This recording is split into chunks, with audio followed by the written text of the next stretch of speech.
Hello বন্ধুরা, welcome to my channel anise little world. আমি অনন্যা চলে এসেছি তোমাদের সামনে আরেকটা নতুন ব্লগ নিয়ে। কি ভাবছো কোথায় বসে আছি? আমি এখন বসে আছি শিয়ালদা স্টেশনে, কারণ আমরা যাচ্ছি গোয়া।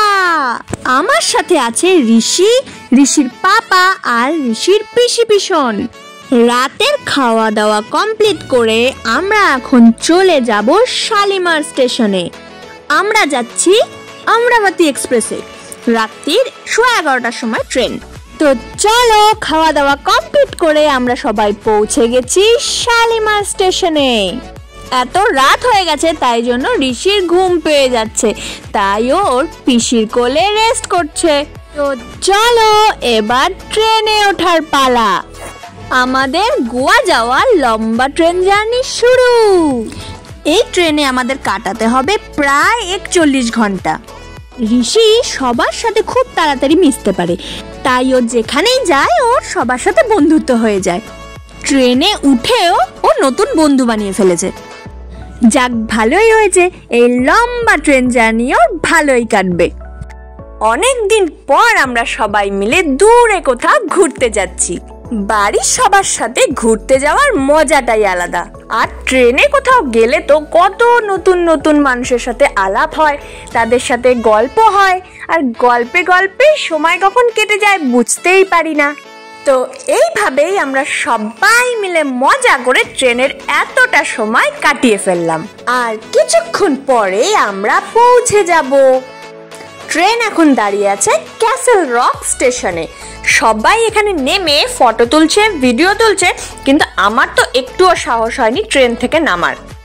আমরা এখন পার করব 11টা বড় বড় টানেল, আর সেই টানেল পার করেই দেখতে পাবো দুধসাগর, মানে সেই বড় ঝর্ণা যার জল একদম দুধের মতন সাদা।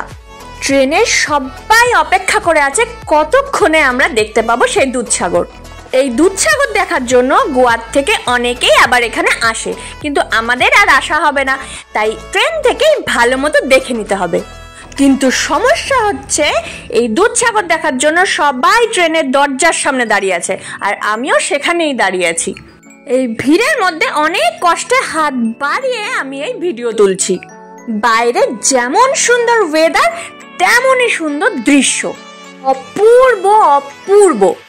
আর ট্রেনটাও না এখান দিয়ে যাওয়ার সময় খুব আস্তে আস্তে যায়, যাতে সবাই ভালো মতো দেখতে পায়। ছোট থেকেই পাহাড়, ঝর্ণা এগুলো দেখেই বড় হয়েছি, তাই পাহাড়ের প্রতি আমার টানটাই আলাদা।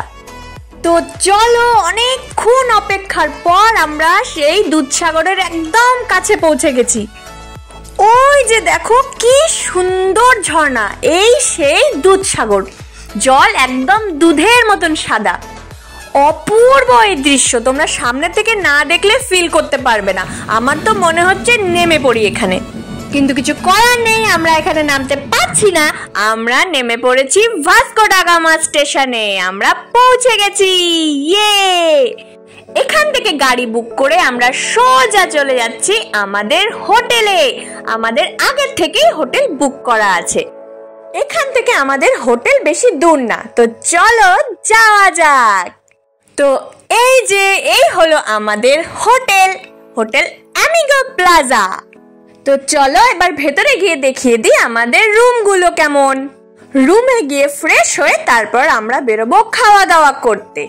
তো গোয়ায় আমরা কোথায় কোথায় যাচ্ছি, কি কি মজা করছি, সব ভিডিও তোমাদের সাথে শেয়ার করব। তো এই হলো আমাদের সুন্দর একটা রুম। ওই দেখো, ঋষি এসে লাফালাফি শুরু করে দিয়েছে। আমার তো এই রুমটা দারুণ লেগেছে, পাশেই একটা ছোট্ট ব্যালকনি আছে। তোমাদের কেমন লাগলো আমাকে কমেন্টসে জানিও কিন্তু। রুমগুলো আমাদের ভালোই বড়। এই পাশটা রয়েছে আমাদের বাথরুম। আমাদের পাশেই আছে সুমি সৌমদের রুম। তো চলো তোমাদের এবার ওদের রুমটাও দেখিয়ে নিই। তো এই যে ওদের রুম। আমার এই ভিডিওটা তোমাদের কেমন লাগলো আমাকে কমেন্টসে জানিও কিন্তু।